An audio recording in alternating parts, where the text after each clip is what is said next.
noite a todos, sejam muito bem-vindos. Que o amor do nosso Mestre Jesus possa chegar ao coração de todos, nos auxiliando no entendimento desse Evangelho que nós vamos estudar na noite de hoje.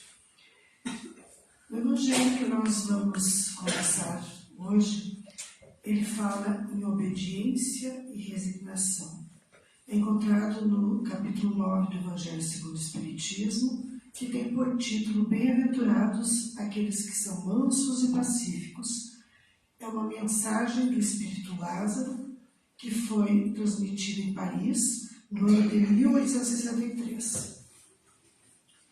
Então vamos começar a entender o que diz o Evangelho. A doutrina de Jesus ensina sempre a obediência e a resignação, duas virtudes companheiras muito ativas da doçura, embora homens erroneamente as confundam com a negação do sentimento e da vontade. A obediência é o consentimento da razão. A resignação é o consentimento do coração. Ambas são forças ativas, carregam o fardo das provas que a revolta insana não suporta. O covarde não é uma criatura resignada, assim como o orgulhoso e o egoísta não são obedientes. Jesus foi a encarnação dessas duas virtudes desprezadas pela antiguidade materialista. Veio no momento em que a sociedade romana agonizava destruída pela corrupção. Veio fazer resplandecer no seio da humanidade moralmente enfraquecida os triunfos do sacrifício e da renúncia carnal. Cada época é assim marcada com a característica da virtude ou do vício que a deve salvar ou perder. A virtude da vossa geração é a atividade intelectual. Seu vício é a indiferença moral. Digo que é apenas atividade, pois o homem de gênio se eleva de repente e descobre sozinho os horizontes que a multidão só verá muito depois dele. Enquanto a atividade é a reunião dos esforços de todos para atingir um objetivo brilhante, mas que comprova a elevação intelectual de uma época. Submetei-vos ao impulso que viemos dar aos vossos espíritos. Obedecei à grande lei do progresso, que é a palavra da vossa geração. Infeliz do espírito preguiçoso, daquele que fecha seu entendimento. Infeliz, pois nós que somos os guias da humanidade em marcha, o atingiremos com o chicote e forçaremos sua vontade rebelde com a dupla ação do freio e da espora. Toda resistência orgulhosa cederá cedo ou tarde, mas bem-aventurados aqueles que são mansos, pois receberão com doçura os ensinamentos. Então agora vamos entender o que o Evangelho vem nos trazer hoje, à luz da doutrina espírita. Primeiro nós precisamos compreender o que é ser obediente e o que é ser resignado. A primeira coisa que nós pensamos quando fala em obediência é a relação que a gente tem, por exemplo, entre pai e filho, né? O filho tem que obedecer o pai. Ou entre as leis, por exemplo, da sociedade e as pessoas. Nós somos sujeitos às leis. Só que o Evangelho nos traz um conceito um pouco diferente do que é obediente, que nós já vamos ver. E também quando nós falamos em resignação, parece que o resignado é aquele que aceita tudo, que não discute, que não questiona, que simplesmente se acomoda e aceita. Mas também, segundo Lázaro vem nos trazer nessa leitura, a interpretação é diferente. Se nós prestamos atenção, nós entendemos assim, que a obediência é o consentimento da razão e a resignação o consentimento do coração. Então, o que será que Lázaro quis nos dizer com isso? A primeira coisa, também dita no Evangelho, que as duas virtudes, tanto a obediência quanto a resignação, são ativas. Isso quer dizer que elas estão sempre em movimento, elas estão sempre em evolução. Como que, então, uma virtude, né, que eu simplesmente reservo a fazer aquilo que alguém me manda ou me acomodar na situação que eu vivo, pode ser ativa? Então, parece controverso, mas vamos entender o que a espiritualidade nos disse, então, nesse tema. A obediência, quando falamos em obediência, na verdade, nós temos que entender que nós somos espíritos com individualidades. Não existe duas pessoas iguais, não existem espíritos iguais. Cada um de nós é diferente do outro, tem suas individualidades, suas particularidades. Nós somos espíritos dotados de razão, de discernimento e de livre-arbítrio. Então, nós temos a nossa capacidade de distinguir o bem do mal, o certo do errado. E nós precisamos fazer uso dessa nossa capacidade para podermos atuar de forma obediente. Então, a partir das nossas decisões, do nosso raciocínio, nós vamos tomar, né, as melhores atitudes ou não. Quando Lázaro nos fala em ser obediente, ele diz que ser obediente, ele quer dizer que ser obediente é raciocinar, é questionar, é refletir e compreender o que é que está sendo nos mostrado. Então, eu só posso ser resignado, eu só posso ser obediente no momento que eu reflito, pois diz que é o consentimento da razão. Se é o consentimento da razão, eu só adquiro a razão na reflexão, no meu autoconhecimento, na minha autoavaliação. Muitas vezes nós seguimos as nossas impressões terrenas, aquilo que nós vivenciamos aqui materialmente. E nós tomamos as nossas decisões baseadas nisso. E Lázaro está nos dizendo que nós precisamos decidir a nossa existência, a nossa vida, baseado na razão das leis divinas. Mas, e como saber as leis divinas? As leis divinas são as leis naturais, as leis da natureza. Aquelas leis que fazem com que a gente esteja de acordo com a nossa existência plena, realizada. E onde eu encontro as leis divinas? Nós somos criações de Deus. E nesse momento que Deus nos criou, Ele colocou dentro da nossa consciência essas leis. Então, no momento que nós usamos a nossa razão, no momento que nós usamos a nossa reflexão, o nosso discernimento, que nós paramos para analisar, nós conseguimos encontrar essa resposta dentro de nós. Ela não está nos outros, ela não está aí fora. Então, se eu ajo corretamente, ou se eu ajo de maneira errada, eu fiz isso por uma decisão que eu tomei. Quando essa minha decisão ela é baseada nas leis naturais, nas leis divinas, eu sempre vou agir corretamente.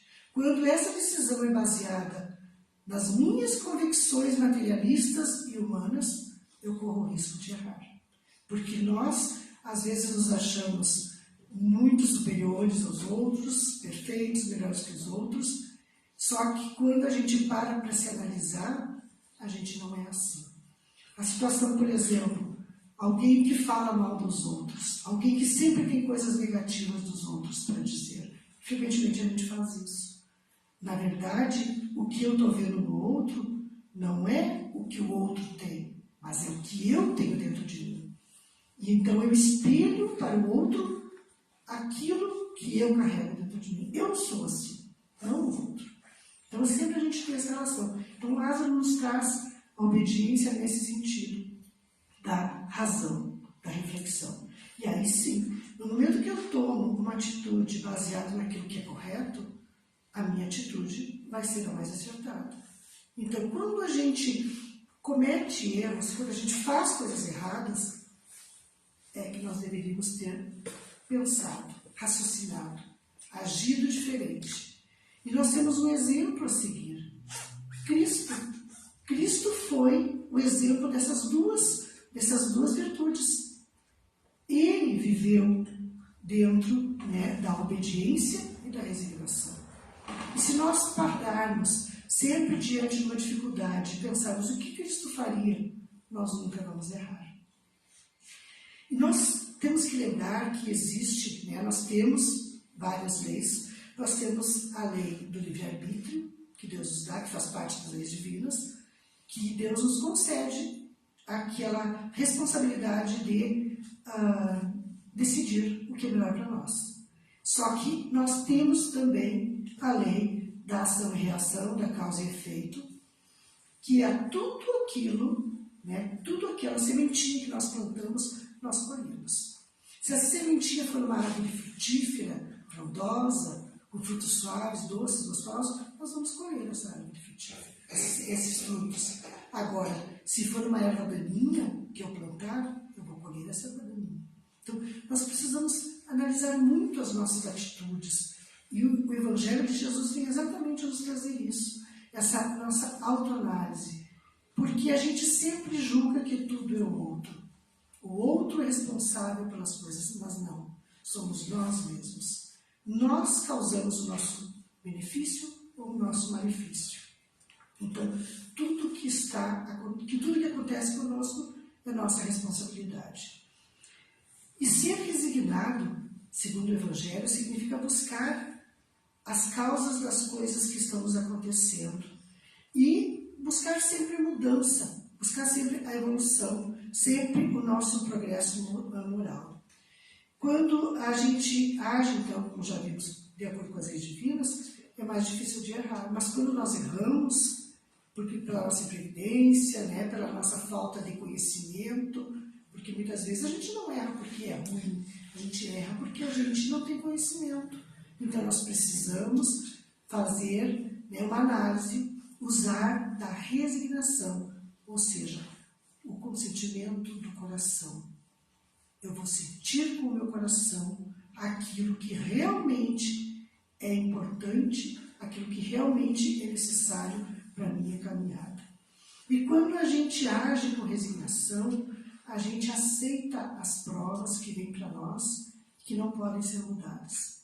Nós tentamos que mudar, deveremos tentar mudar aquilo que a gente consegue, porque nós estamos aqui para agir com a razão, mudar o que conseguimos, mas no momento que as provas não podem ser alteradas, que fogem ao nosso controle, apenas nos compete a resignação, ou seja, a aceitação dessas provas.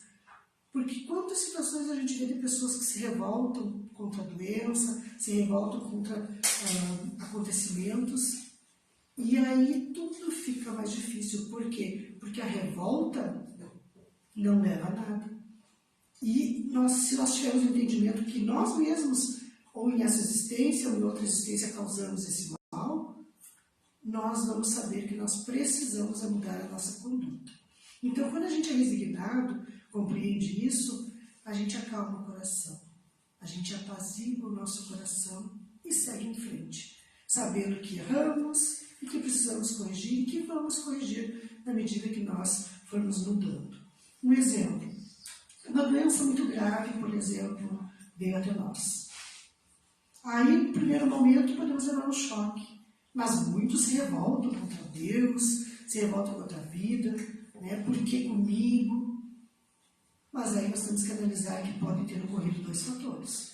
Um deles, eu não fiz o bom uso dessa existência. Eu não me cuidei, eu não tive atitudes positivas com relação ao meu corpo físico, eu não me cuidei espiritualmente e adoeci. Então, eu fui culpado. Outro fator que pode ter sido essa doença ser consequência de outras existências que eu tive, onde eu prejudiquei alguém, fiz mal a alguém, causei essa doença a alguém, enfim. Então, vocês viram que nas duas situações somos nós que causamos essa situação. Então, aí entra a resignação, a aceitação. Mas aí eu vou cruzar os braços, se Deus quiser ele me cura e eu não vou fazer nada? É lógico que não. Aí nós precisamos agir com a razão, usando a nossa razão para buscar aquilo que a gente tem, aquilo que é oferecido para curar, para que fiquemos sãos. Mas se mesmo após todo um longo tratamento, eu não me curo, entra novamente a resignação. Se eu não tenho a cura, é porque aquela doença veio como uma prova para mim. Aquela doença é necessária para que eu aprenda como espírito e possa evoluir. Então, aí a resignação entra nessa situação. Para a gente ser resignado, acima de tudo, nós precisamos ter fé. A fé nos traz esperança, nos traz confiança. Então, quando a gente confia em Deus, quando a gente entrega as nossas dores, quando a gente entrega as nossas dificuldades a Deus, parece que a gente sente um alívio. Parece que nós nos sentimos amparados. E muitas vezes a gente não faz isso. A gente não entrega, a gente não confia. Então, é a confiança que nos traz a resignação e a obediência que Lázaro nos traz nessa leitura. Eu vou fazer uma pergunta silenciosa, mas cada um pensa em si. Se Deus chamasse vocês nesse momento ao plano espiritual, fosse a hora da partida, estariam preparados? Será que nós estaríamos preparados para retornar à pátria espiritual nesse momento? O que nós levaríamos daqui? O que nós construímos aqui? O que nós deixamos de fazer? Nós fizemos tudo aquilo que nós nos propusemos a fazer? Ou nós deixamos muitas coisas para trás? Vocês já perceberam que nós vivemos como se nós fôssemos durar eternamente na Terra? Como se nós não fôssemos um dia ser chamados de espiritualidade? E que triste aquele espírito que é chamado num momento em que ele está em débito com alguém, no momento onde ele está passando por um tormento na sua vida e ele não consegue resolver. Então, se nós pensássemos que nós podemos ser chamados daqui a 5 minutos, daqui a meia hora, daqui a um dia, nós começaríamos a agir diferente. Nós começaríamos a pensar que nós temos um Pai que nos ampara e que muitas das nossas ansiedades, das nossas loucuras que a gente faz, não precisariam ocorrer se nós fôssemos resignados e aceitássemos as provas que vêm em nosso caminho, que vêm para nós. Vocês já pensaram quantas vezes nós gastamos a saúde trabalhando incessantemente pelas coisas materiais, sem nos cuidarmos? E aí quantas vezes depois nós precisamos gastar o dinheiro, às vezes já gastamos o dinheiro, mas vamos precisar de dinheiro para correr atrás da nossa saúde? Então, aonde está a lógica nisso? Se a gente pensasse mais um pouquinho nisso, a gente procuraria viver melhor. Precisamos trabalhar? Precisamos. Precisamos das coisas materiais? Precisamos. Mas precisamos, acima de tudo, do equilíbrio. Do equilíbrio entre o físico, o material e o espiritual. Aonde fica o nosso espírito, muitas vezes, nessa nossa vida louca, nessa correria do dia a dia? Quanto do nosso espírito nós cuidamos? Quanto tempo nós dedicamos para a nossa evolução espiritual? Quanto tempo nós dedicamos para nos harmonizar, para estar bem, com boas energias, com boas relações, com bons pensamentos? Quanto tempo? A maior parte das vezes nós passamos o dia criticando, pensando mal, falando mal, ou trabalhando sem nem sequer nos darmos por conta que somos seres humanos que estamos aqui para aprender, estamos aqui para melhorar e para evoluir. Então, essa leitura nos traz isso. Então, que nós possamos analisar, né, com conhecimento. E a doutrina espírita, ela nos traz, Jesus nos trouxe primeiro essa necessidade de nós buscarmos, né, através do estudo. E a doutrina espírita vem para colaborar nisso, vem para nos trazer esse alerta, vem para nos trazer esse chamado à resignação e à obediência às leis divinas. Nós temos no Evangelho também, Lázaro nos diz assim, que cada época é marcada por algumas características próprias. Esse texto foi escrito em 1863. Só que se a gente parar para analisar o que ele diz, a virtude da vossa geração é a atividade intelectual e o vosso vício é a indiferença moral. Analisem a evolução tecnológica, a evolução da medicina, né, a informática, está tudo muito evoluído. a humanidade evoluiu materialmente. E aí, moralmente, como é que é? Será que há essa evolução moral no mundo? Muito pouco. Então, houve uma evolução intelectual muito grande e a evolução moral da humanidade ainda está deixando muito a desejar. E aí, o que acaba acontecendo? Muitas vezes, são necessários que a gente receba uma sacudida, um abalo. E é assim, por exemplo, no caso, né, de doenças, no caso quando há essas catástrofes, como a enchente que ocorreu no Rio Grande do Sul, como as gripes, como essas grandes epidemias que surgem. Vamos pensar no Rio Grande do Sul, com a enchente que houve. Mobilizou o país todo, mobilizou outros países. O que foi isso? Isso foi exatamente essa sacudida, esse abalo, que é necessário a gente desenvolver mais a nossa moral, a nossa convivência com o outro, cuidado com o outro, o auxílio com o outro. Vejam a mobilização que houve para ajudar os desabrigados. E se não houvesse ocorrido isso, será que haveria essa mobilização? Vejam quanta energia positiva, quanta energia de amor ocorreram por causa de uma coisa que, no primeiro momento, parecia muito ruim. Só que se a gente parar para analisar, foi ruim, sim. Mas muitas pessoas estão aprendendo com isso. E essas catástrofes vão continuar acontecendo.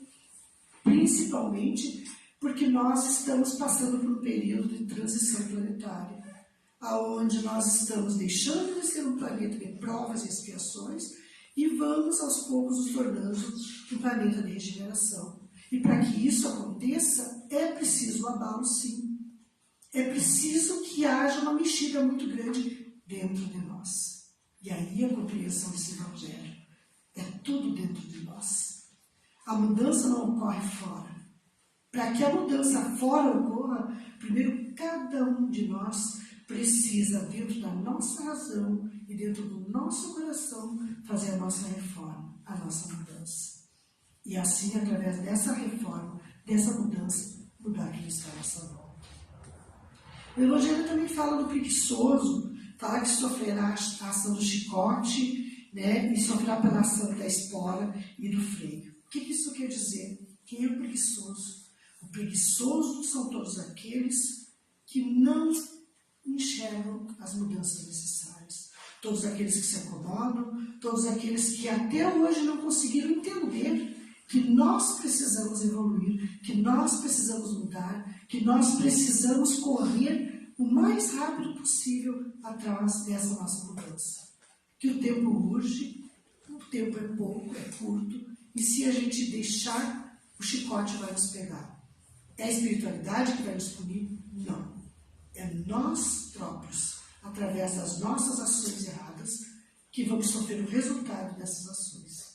Vamos sofrer com isso e vamos ter que, uma hora ou outra, evoluir, uma hora ou outra, seguir junto com quem está evoluindo. Muitas vezes, tem pessoas que passam existências, encarnações acomodadas. Mas chega uma hora que aquele espírito não aguenta mais, porque as provas vão vir. Enquanto nós não buscarmos melhorar a nossa conduta, enquanto nós não buscarmos a nossa evolução, nós vamos continuar sofrendo. Porque nos mundos mais evoluídos o sofrimento não é necessário, porque a população desses mundos já compreendeu o que precisa, o que se planta colhe. E através das mudanças, da vibração, do pensamento, de ações, já não é necessário mais o sofrimento. E nós vamos continuar sofrendo enquanto continuarmos fazendo as coisas erradas. Porque a lei da causa e efeito, ela está aí, né? E é causada pela nossa própria imprevidência. Então Jesus tem nos feito esse convite já há mais de 2000 anos, de que nós nos renovemos constantemente. E o Espiritismo vem cada vez mais nos trazendo isso, essa necessária renovação da nossa existência. Então esse convite está aí, para que a gente seja amigos da paz, trabalhadores da paz, agentes da paz no mundo. E no momento que a gente conseguir conquistar essa paz dentro de nós, essa paz vai ser espalhada para aqueles que estão fora. E aí simplesmente nós vamos deixar de ser criaturas de Deus. Vamos nos tornar filhos de Deus. Então, para que a gente possa se tornar realmente filho de Deus, nós precisamos mudar a nossa postura, a nossa conduta, a nossa vida. E a partir daí, então, mudar o que está à volta. Porque geralmente a gente quer mudar quem está fora, aqueles que convivem conosco. Eles estão errados, mas não fazemos essa mudança dentro de nós. Então, que nós possamos, com base nesse evangelho de hoje, sermos mais obedientes, mais resignados, com relação a tudo aquilo que Cristo nos trouxe. E o Espiritismo está aí exatamente para nos mostrar isso, para nos mostrar essa mudança necessária o quanto antes. Essa reforma íntima tão importante para a nossa evolução. Então, a mensagem de hoje do Evangelho era essa, tá? Que cada um possa refletir. É eu comigo mesmo, não é eu com o outro. Então, que cada um possa, em casa, refletir, ver o que cada um pode fazer de mudança para que a gente possa começar a sofrer cada vez menos. Então, vamos nos preparar nesse momento para o passe. Vamos relaxando. Vamos soltar o nosso corpo na cadeira. Vamos visualizar acima da nossa cabeça, do nosso chakra coronário, uma luz violeta muito forte. Essa luz violeta, ela vem da espiritualidade maior. E ela chega, entra pelo nosso chakra coronário, no alto da nossa cabeça, e se espalha pelo nosso corpo, trazendo toda a vibração positiva, toda a energia boa de paz e de luz, nos trazendo a consciência do porquê nós estamos aqui nesse plano terreno, qual o nosso objetivo, qual a nossa meta aqui, que é evoluir, é nos melhorar. Então que essa luz, essa energia, possa, a partir do nosso empenho, da nossa força de vontade, nos curar, nos tratar, nos acalmar, nos serenar. Imagine que Jesus, nesse momento, está nos enviando essa vibração. Essa luz vem direto do coração do Mestre até nós. E a harmonia, a paz, a serenidade, a tranquilidade, a saúde física, mental e espiritual se faz nesse momento. E assim nós agradecemos a Deus, a Jesus, a espiritualidade amiga, tudo que recebemos aqui nessa noite. E que possamos levar todos esses fluidos benéficos de saúde, paz e luz para os nossos lares. Que possamos ser essa luz que auxilia os irmãos que caminham conosco. Gratidão, Pai, te pedimos permissão e damos por encerrado esse